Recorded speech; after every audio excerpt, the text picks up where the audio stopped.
The hospital room was quiet in a way that felt heavy, like the air itself had stopped moving. Machines stood beside the bed, blinking softly, making slow sounds that meant time was still passing, even though it did not feel that way. On the bed lay a woman known across the country for her power, her wealth, and her sharp mind. In boardrooms, people listened when she spoke. Governments answered her calls. But here, in this private hospital room, none of that mattered anymore. Her eyes were closed. Her face looked pale, almost unreal, like a photo that had lost its color. Tubes ran from her arms and mouth, and wires crossed her chest. The doctors had done everything they could. Every test had been run, every option discussed. Now, they stood at the foot of the bed with tired faces and quiet voices. One doctor broke the silence. He spoke gently, but his words carried final weight. There was no brain response. No meaningful signs of recovery. They had reached the end. Another doctor nodded, then another. No one argued. No one offered false hope. It was not their first time facing this moment, but it never became easy. Outside the room, the woman's family sat together. They wore expensive clothes, but grief made them look small. Some stared at the floor. Some stared at nothing at all. When the doctor spoke to them, they already knew what was coming. They listened, nodded, and signed papers with shaking hands. The word dead was not said loudly, but it hung in the air, heavy and cold. The doctors decided to wait until morning to turn off the machines. It was a courtesy, a final chance for the family to say goodbye. The room was marked for closing. Nothing more would be done. As night settled over the hospital, the halls grew quieter. Day staff left. Lights were dimmed. The world outside kept moving, but inside those walls, time slowed. On another floor, far from the private wing, a man pushed a cleaning cart down a long hallway. His clothes were simple and worn. His hands were rough from years of work. He moved carefully, doing his job the same way every night. He did not rush, but he did not stop either. He could not afford to. He was a single father. His life had not turned out the way he once imagined. Years ago, he had dreams, plans, and someone to share them with. Now, it was just him and his young child in a small rented room. Every choice he made was about survival. Every night shift paid for food, school supplies, and a little bit of safety. He worked nights because they paid a bit more. He cleaned floors, emptied trash, wiped down rooms where life began and ended. He saw things most people never noticed. He learned to stay quiet, invisible. People walked past him without looking. And he was used to that. That night, a supervisor stopped him and pointed toward the private wing. One of the rooms needed to be cleaned before morning. It was a sensitive case, he was told. He nodded and pushed his cart toward the elevator. When the doors opened on the top floor, the air felt different. Softer, colder. The carpet was thicker, the lights warmer. This was where important people stayed. People like the woman in the room at the end of the hall. He did not know who she was. To him, it was just another room. But as he reached the door, something made him pause. The name on the chart meant nothing to him, yet the stillness behind that door felt deeper than usual. Inside, the room was dim. Only the machines provided light.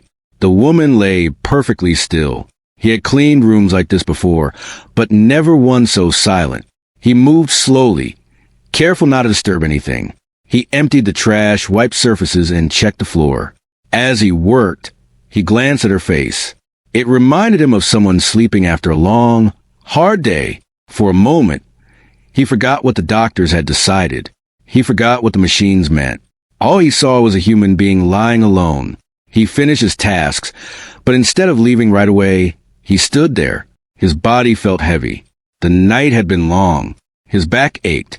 His mind was tired. He thought about his child, likely asleep at home, waiting for him to return before morning. He sat down in the chair beside the bed. Just for a minute, he told himself. He would rest his legs, then go. The chair was soft, much softer than the one at home. The quiet wrapped around him. Without realizing it, he spoke out loud, barely above a whisper. He talked about work, about being tired, about how hard it was to keep going when no one noticed your effort. His words were not meant for anyone. They were just thoughts slipping out. He talked about his child, about how small hands had held his finger earlier that day, about promises he made to never give up, no matter how hard things became. His voice was calm, steady, honest. The machines continued their soft sounds. Nothing changed, or at least, nothing anyone could see. His eyes grew heavy. He leaned back in the chair, his head tilted slightly toward the bed. In a place meant for endings, he drifted into sleep. The woman remained still. The room stayed quiet. Outside, the hospital breathed softly, unaware that this ordinary man, with no power and no money, had chosen to stay where everyone else had already walked away. And so the night continued, carrying with it a silence filled with something no machine could measure. The night in the hospital grew deeper. The halls were empty, lit by the occasional flicker of fluorescent lights. Every floor had its own rhythm, a quiet hum of machines and distant footsteps from the few night staff left. On the private wing, the air in the room where the billionaire lay seemed heavier. It was as if the walls themselves were holding their breath, waiting for something that no one expected to happen.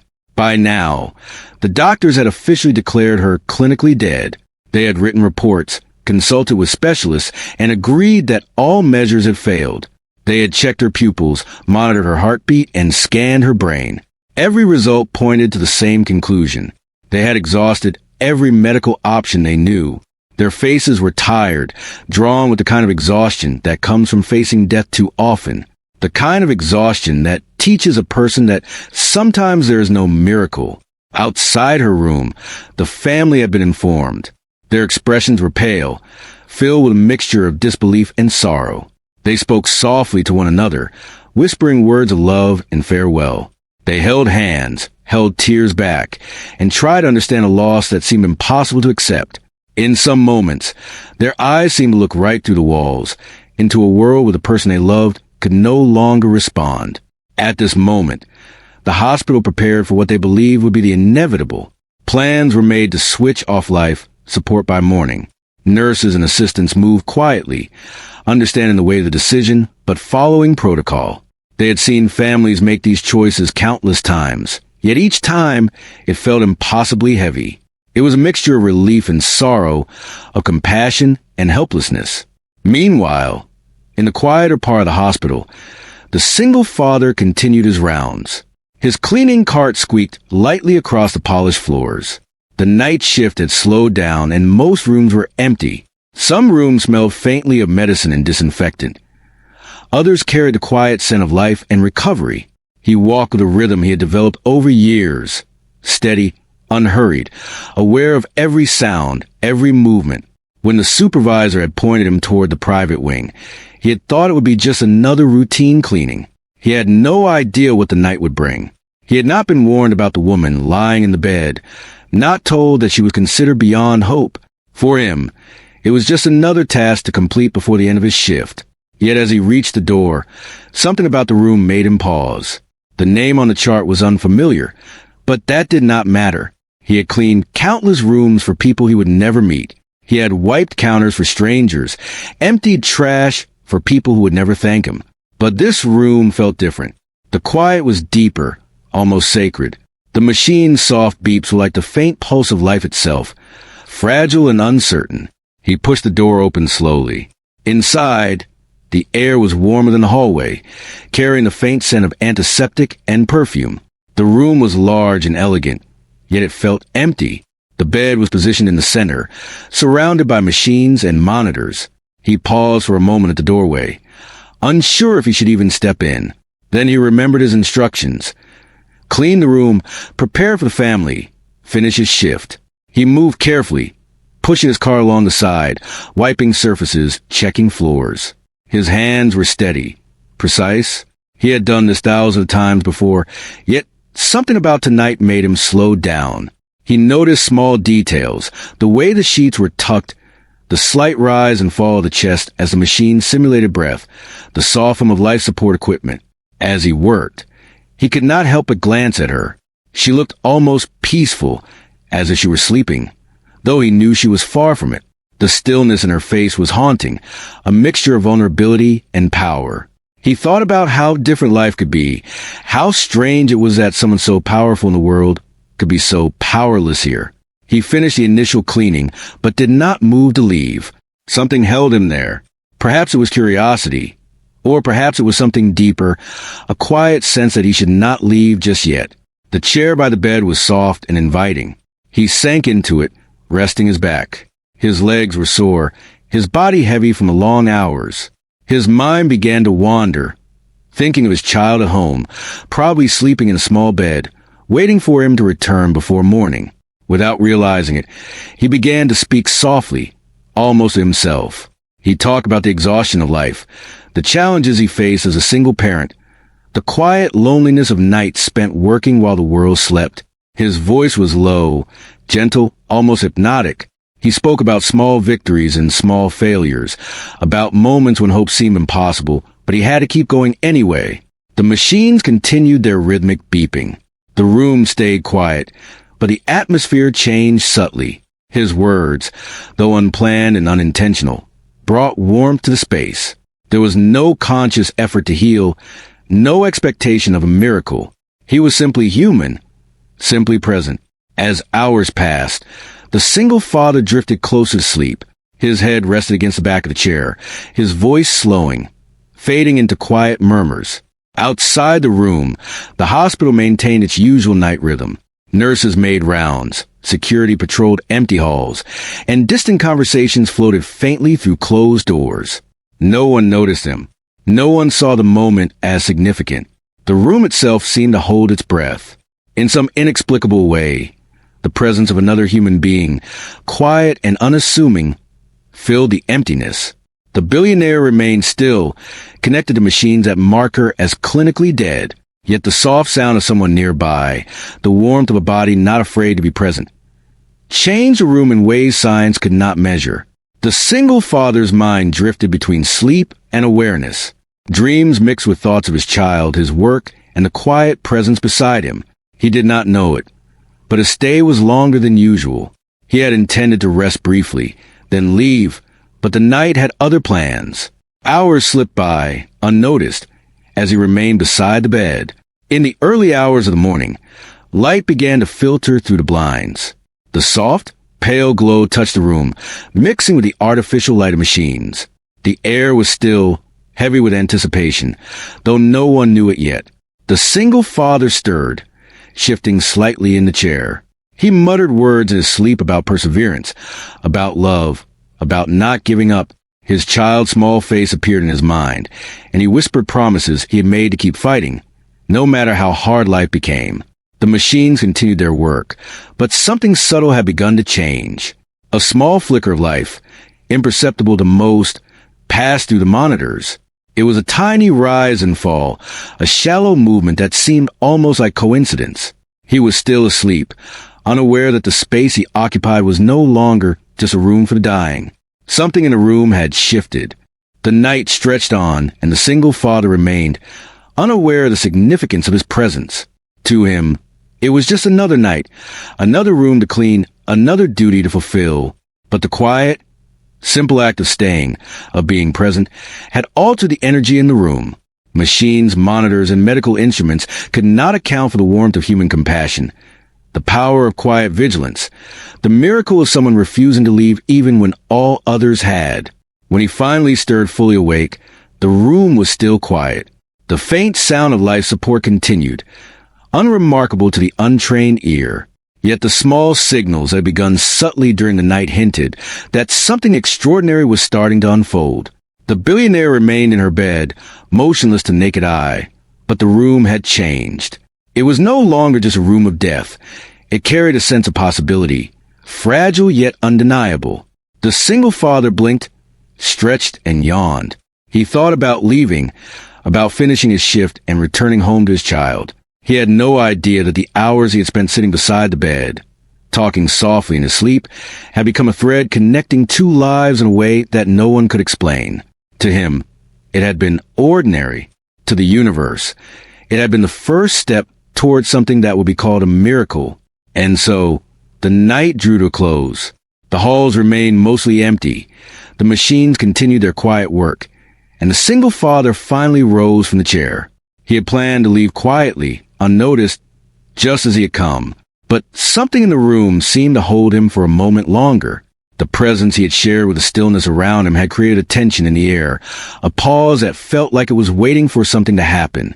Unaware of what was coming, unaware of the significance of his actions, he walked toward the door. The day was about to begin.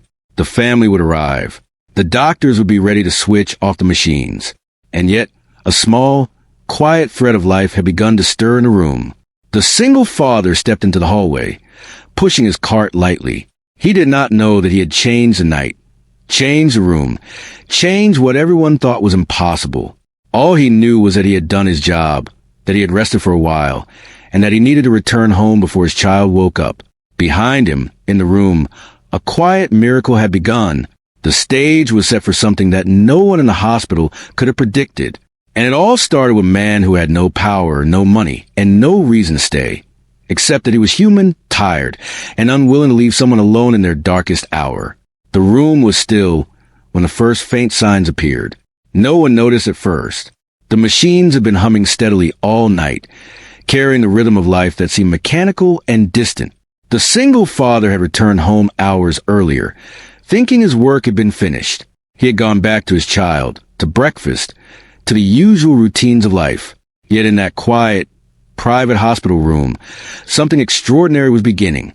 It started with the monitors. A small flicker, almost imperceptible, ran across the screen. It was so tiny that even the most attentive nurse might have dismissed it as a technical glitch. But the machines were not wrong. Something had shifted inside her. The billionaire, who had been declared clinically dead, had begun to respond in ways that no one could explain. At first, the change was subtle. A faint rise and fall of the chest, a shallow movement of fingers. It was not enough to declare life in the usual sense. Doctors would have said it was chance, coincidence, or a technical error. But for those who had been present or who would later learn of the events, it was the beginning of a miracle.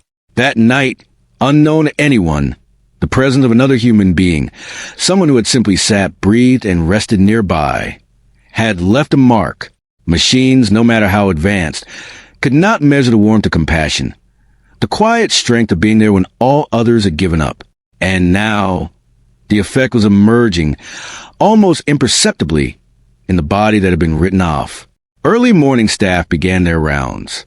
Nurses, sleepy but dutiful, checked charts and adjusted equipment. They noted nothing unusual at first. The room was quiet, just as it had been the night before. The billionaire lay still, hooked to life support, seemingly unchanged. But one nurse, checking the monitors more closely, paused. She frowned and leaned closer. "What is this?" she whispered. Her voice was cautious, not wanting to raise alarm unnecessarily. The monitor showed a slight change in readings. Not enough to declare life, but enough to make her hesitate. She called another nurse over, and together they watched the small fluctuations. The doctors arrived shortly afterward, alerted by the nurses' observations. Their faces were serious, a mixture of curiosity and disbelief. They had seen it all, the sudden recoveries, the minor miracles. But this seemed different. They ran tests, checking connections, calibrated machines, repeating measurements. Every result confirmed what the monitor suggested. Life was showing itself where it had been deemed impossible. No one could explain it. None of the advanced medical tests, none of the years of experience, could account for what was happening. The woman, declared clinically dead hours earlier, had begun to show signs of responsiveness. She was still fragile, still weak, but undeniably alive. Word spread quietly among the staff. They did not announce it to the family immediately, not wanting to give false hope. But the whispers traveled through the hallways. She was moving. She was reacting. She was alive. A sense of awe settled over the hospital. People who had walked past her room just hours earlier, certain of the final outcome, now stopped and stared through a glass, trying to comprehend what they were seeing. Meanwhile, back at home, the single father went about his morning. He cooked breakfast for his child, packed lunches, and got ready for the day. He had no idea that his simple act of staying by her side had left an invisible imprint, a thread that had quietly pulled her back from the edge. He did not consider himself special. He was just a man doing what he could, balancing the weight of responsibility with the need to survive. As the morning light grew stronger, the first visitor arrived, a family member sent by the billionaire's relatives. They expected to find the room quiet, machines turned off, the finality of loss hanging in the air. Instead, they were met with a sight of movement. The woman's hand twitched. Her eyes fluttered, barely opening. A gasp escaped the visitor's lips. Nurses rushed forward, checking vitals, confirming what they were seeing. The billionaire blinked, confused. Her mind struggled to process the world around her. She could hear voices, soft and urgent. She could feel the presence of people moving around, but it was all distant, like trying to understand a dream upon waking. She tried to speak, but her throat was dry, her body too weak to form words. Yet she knew something had changed. She was no longer alone. She was no longer abandoned to the machines and monitors. Doctors gathered quickly, examining her carefully. They ran scans, repeated vitals, and consulted one another in hushed tones. The readings were consistent. She was alive, not by accident, not by mistake. She was alive, against all expectations, against every prediction, against the declaration that had been made just hours earlier. The hospital's private wing buzzed with quiet energy. Staff moved with purpose, yet with a kind of reverent awe. This was not just a patient recovering. This was something rare, something almost impossible. Everyone present felt the weight of the moment, the extraordinary nature of life asserting itself when all seemed lost. As the woman slowly regained awareness, she became aware of another truth. She remembered a presence beside her bed, a quiet, unassuming presence that had stayed the night without fear or expectation. Though she could not see him now, she felt it in her mind. The human warmth, the whispered words, the quiet attention that had not judged, that had not rushed away. She did not understand it yet, but she knew that someone had refused to leave her when everyone else had. Her family watched, tears in their eyes, unsure how to react. Relief, joy, disbelief, all mixed together in a swirl of emotion. They had prepared for loss, for grief, for the finality of goodbye. Now, they were faced with life, fragile and uncertain, but undeniably real. The moment was surreal, as if the rules of reality had shifted, bending to something deeper than reason. The nurses worked to stabilize her, bringing fluids, adjusting monitors, and speaking to her gently. She responded with small movements, opening her eyes wider, trying to focus. Her voice returned slowly, hoarse but present. Words came in fragments, but they were enough. She asked for water, then for her family, then for the quiet presence she had felt through the night. News of her awakening spread. The staff, still in awe, recounted the story to one another in whispers. How could this have happened? How could life return when all signs had failed? They speculated, but none could explain the simple fact. She was alive, and it had begun because someone had chosen to stay, to sit, to breathe beside her, without expectation or understanding. The single father had no idea of the storm he had left behind. When he returned home later that morning, he was tired but unaware of the extraordinary events unfolding in the hospital. His day would continue as usual, work, errands, care for his child. But the impact of his presence that night was already changing lives in ways he could not imagine. By midday, the billionaire was alert enough to recognize the people around her. She looked at her family, at the doctors, at the nurses, and at the machines that had once kept her in a state between life and death. She sensed a quiet miracle had taken place.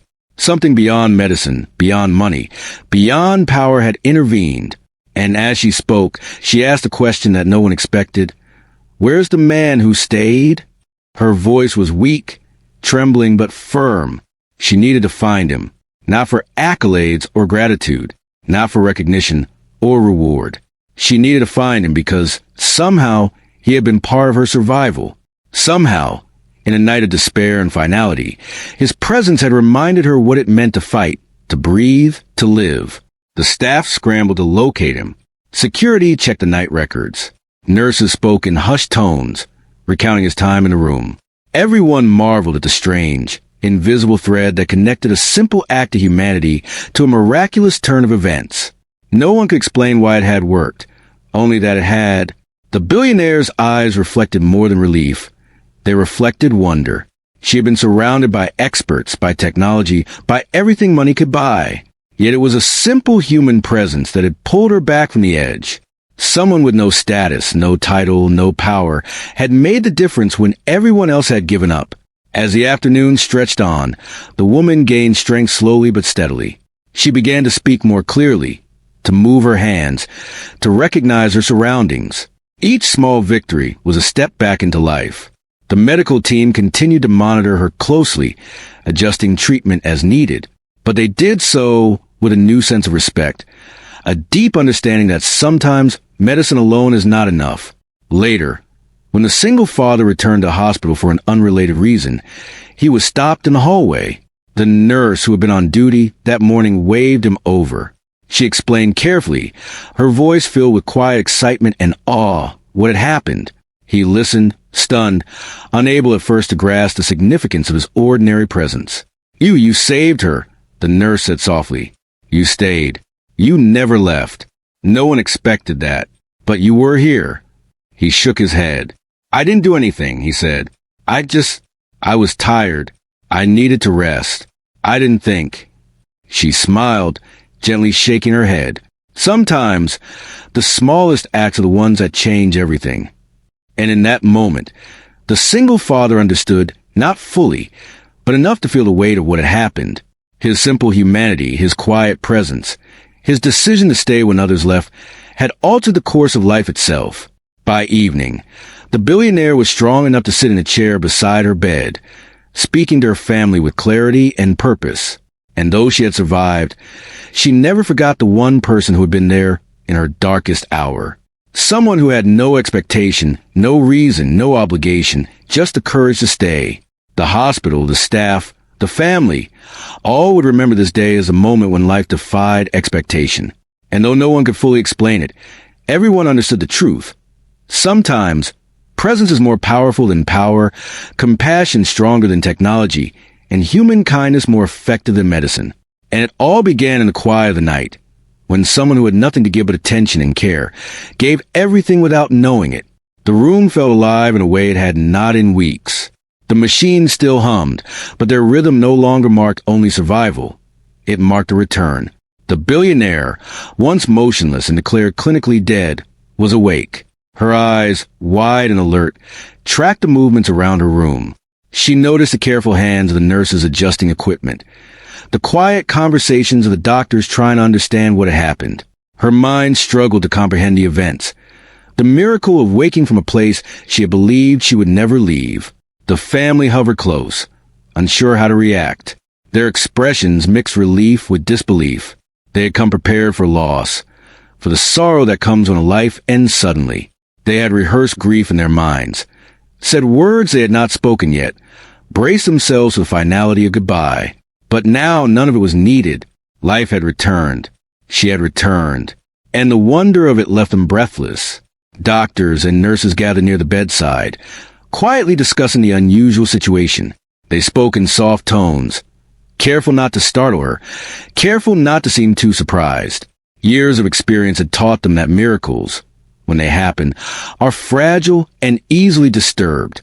One doctor, a veteran of decades in critical care, shook his head slowly. He had seen many recoveries, but never one like this. No explanation fit the facts. All the tests, all the procedures, all the medical knowledge pointed to death. And yet, here she was alive. She tried to speak, her voice weak at first. Words came slowly, hoarse and disuse, but she persisted. Where am I?" she asked. Her eyes moved around the room, taking in the machines, the monitors, the people who had been at her side. Her mind was foggy, but one thing she remembered, the quiet presence she had felt through the night. She had felt someone there, someone who had stayed, someone who had refused to leave. That presence had kept her tethered, had reminded her to fight, to breathe, to stay alive. The nurses exchanged glances. One whispered, "I think she remembers him, the man from last night." Another nodded, barely able to believe it themselves. The single father had not returned to the hospital yet, but the woman's mind sought him first. Her family, noticing her focus, asked her, "Who are you thinking about?" I want the man who stayed," she said, voice trembling. "The one who never left me alone." The room went quiet. Staff looked at each other, then at the family. The man she spoke of was ordinary in every way, a single father working night shifts, invisible to most. Yet his simple decision to remain by her side had become the most important factor in her survival. The hospital staff moved quickly, searching for him. Security checked night shift records. Nurses recalled the details, piecing together the hours he had spent beside her bed. Everyone marveled at the extraordinary coincidence. Or perhaps it was more than coincidence. Perhaps it was proof of something deeper, something beyond reason. Meanwhile, the billionaire grew stronger each hour. Small movements at first, fingers twitching, slight shifts in position, then larger gestures. Sitting up with assistants, looking directly at her surroundings. She observed her family, the staff, the room itself, and realized that life was a gift that had returned to her unexpectedly. She wanted to express gratitude, but words felt inadequate. She needed to find him, the man who had unknowingly played a role in her recovery. When the single father returned later that day to the hospital for a routine check-in, he was unaware of the stir his presence had caused. He had gone about his life as usual, preparing meals for his child, doing errands, completing work. He had no idea that his small act of humanity had set into motion a series of events that no one could explain. A nurse spotted him and gently waved him over. Her eyes were wide, a mixture of excitement and relief. She explained, quietly, what had happened. How the woman had shown signs of life hours after being declared dead, how the medical team could not explain it, and how she had requested to see the man who had stayed beside her the night before. The man was stunned. He shook his head, unsure what to say. I didn't do anything, he murmured. I was just tired. I fell asleep. I didn't even know she was awake or alive. The nurse smiled softly. Sometimes, the smallest act of kindness are the most powerful. You stayed when no one else did. That mattered more than you could imagine. He still struggled to believe it. He had no special training. He had no power, no influence, no wealth. He had been just a man, tired and human, sitting beside a stranger in a hospital room. Yet now, he realized the weight of that choice. Without expecting anything, without asking for recognition, he had made a difference that no one else could have. The billionaire, now alert enough to communicate more clearly, asked to see him in person. When he entered the room, she looked at him with intensity and warmth.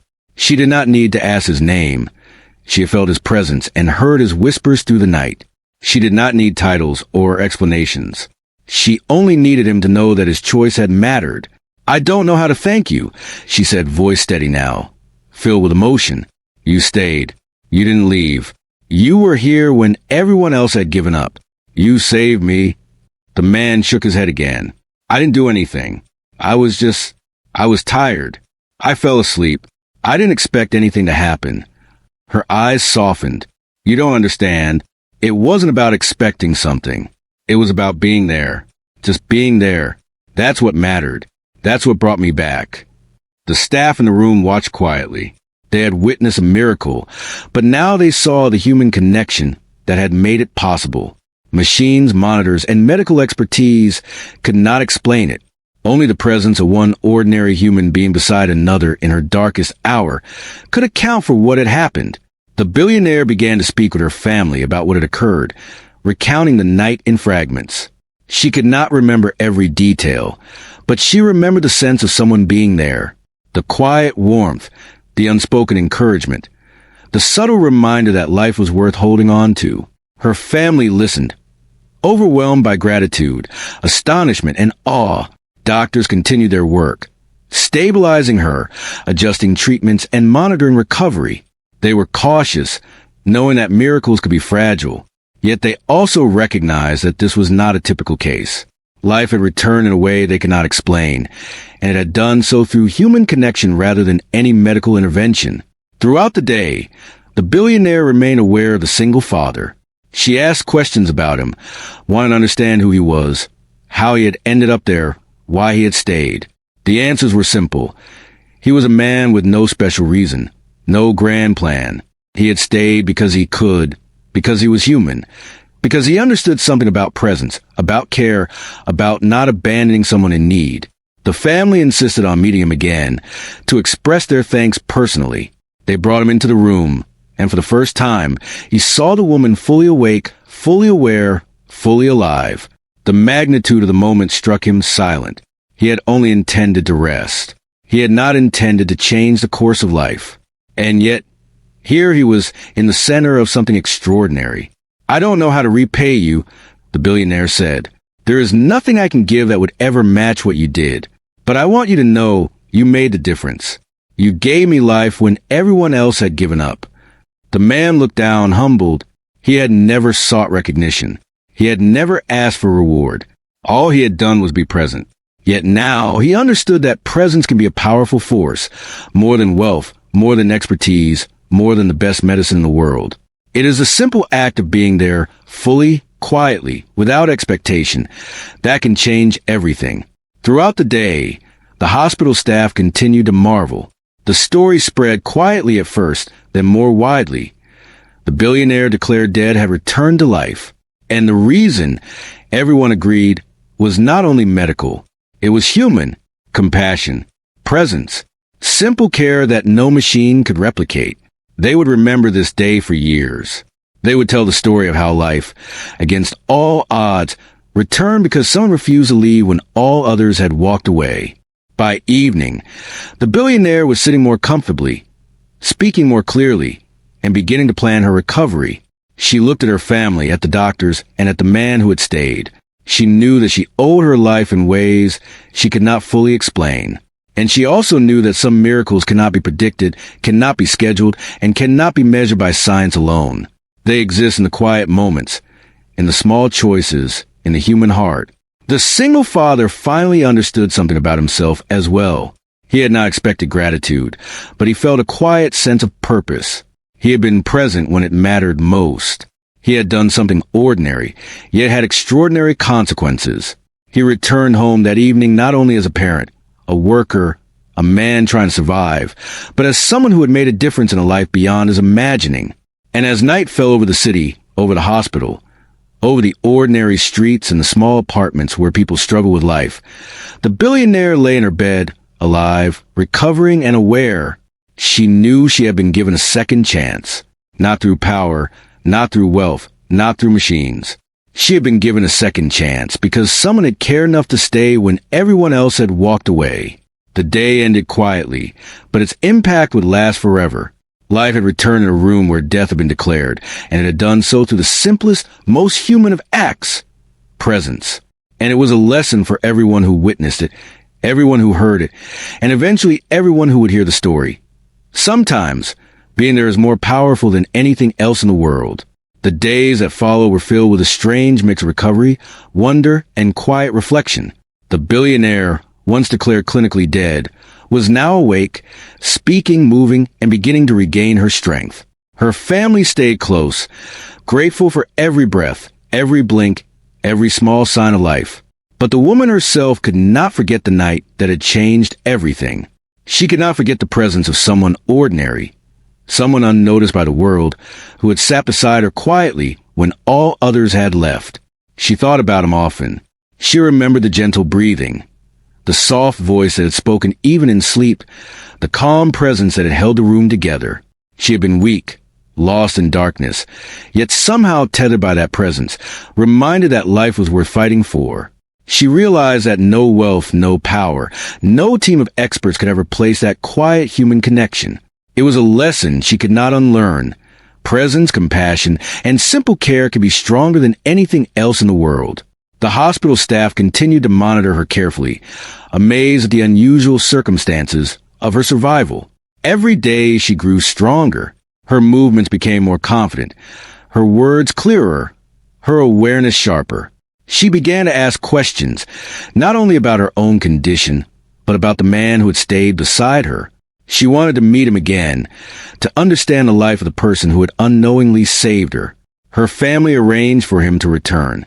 When he entered the room, she looked directly at him, and for a moment, words failed. The intensity in her eyes was not anger, not fear, not doubt.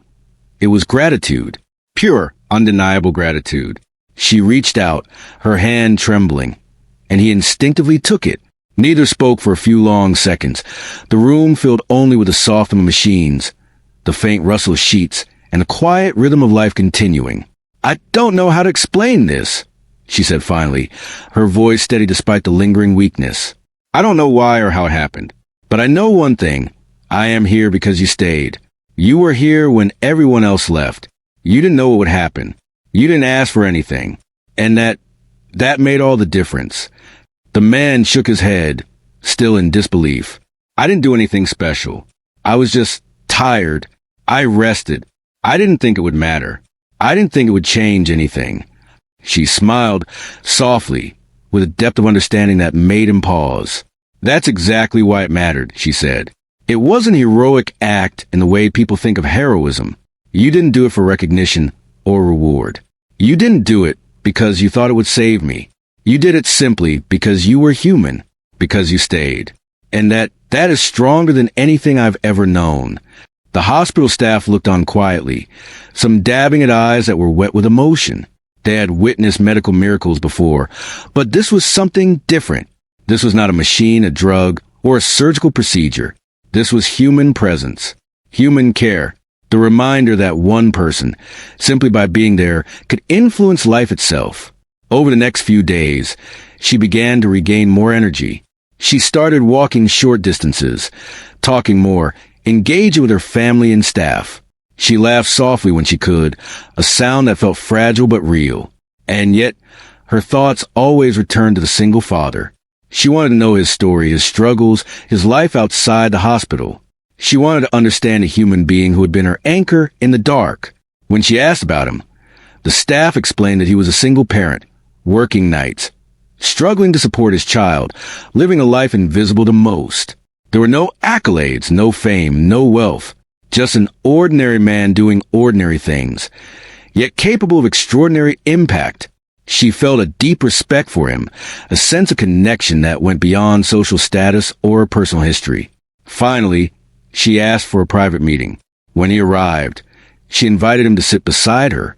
She did not reach for gifts, money, or favors. She did not ask him to join her in business or in fame. She only wanted to express something that words could barely hold: gratitude, respect, and recognition of what his humanity had done. "You saved me," she said quietly, holding his gaze. "I know you didn't think about it that way. You probably don't even realize how much it mattered. But I am here because of you, because someone chose to stay, because someone didn't walk away." The man looked down, still uncomfortable with the tension. "I really didn't do anything," he said again. "I was just there. I didn't think about it. I didn't plan it. I didn't know it would matter." She smiled softly, shaking her head. "That is exactly what makes it matter. If you had thought about it, if you had expected something in return, it would not have worked. You stayed because you were human. You stayed because you could. You stayed because you cared, even without knowing it.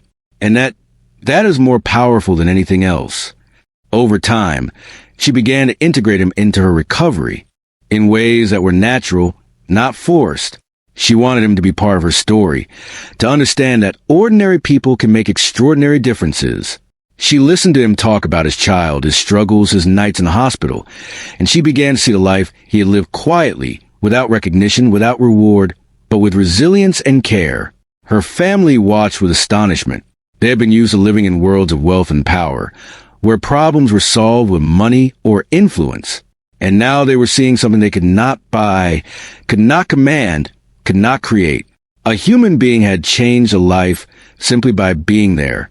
The lesson was humbling. The hospital staff continued to monitor her, but the tone shifted.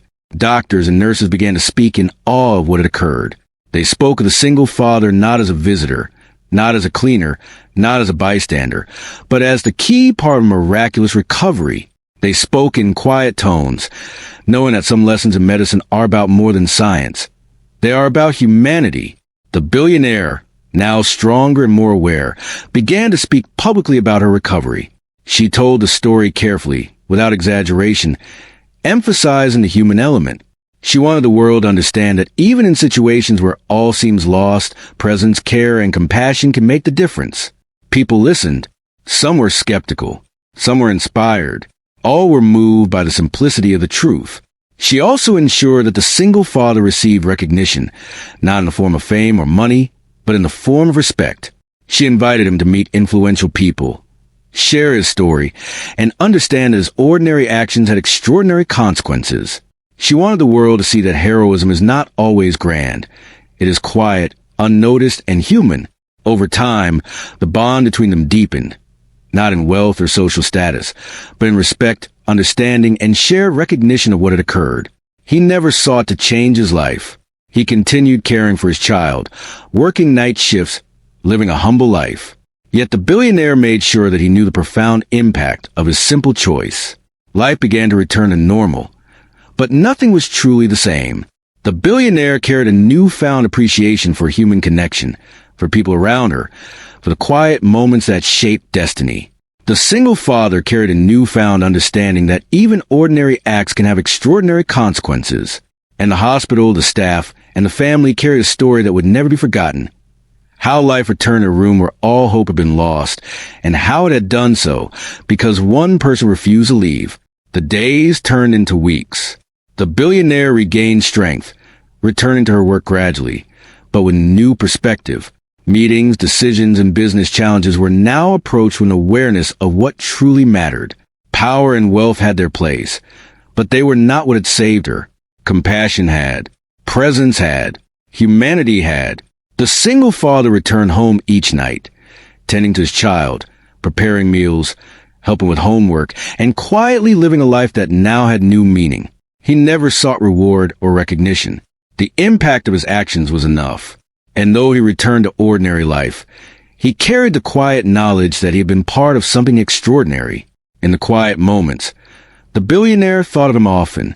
She remembered the warmth, the patience, and the unspoken courage. She remembered how it felt to have someone there when all others had walked away, and she knew that the night he had stayed would always be a defining moment, not only in her life, but in understanding the power of humanity itself. Eventually, she invited him and his child to her home, not for wealth, not for status, not for favors, but to share a moment of connection. They walked through gardens, shared meals, and spoke about life. She wanted them to know that the ordinary moments, the small choices, the quiet acts of care can change the world in ways money cannot measure. The story spread quietly at first, then more widely, told by staff, by family, by those who witnessed it. It became a lesson, a reminder that human presence, compassion, and quiet attention can defy odds, save lives, and leave lasting impressions. And in the years that followed, the billionaire often reflected on that night. She knew she had been given a second chance. She knew that life was fragile, unpredictable, and extraordinary. She also knew the truth she would carry forever, that sometimes the smallest act of humanity is the most powerful force in the universe. The single father continued his life, never seeking fame, never expecting recognition, never asking for thanks. Yet the impact of that night stayed with him quietly, a hidden thread of connection that had changed a life in a way he could never have imagined. And so, in a world full of power, money, and influence, one ordinary human being had done something extraordinary, not with status, not with fame, not with expertise, but with the simple, unassuming act of being present. It was a story of life, hope, and humanity, a story of quiet courage, a story of a miracle born not from machines, medicine, or wealth, but from a simple choice to stay when all others left. And that choice changed everything.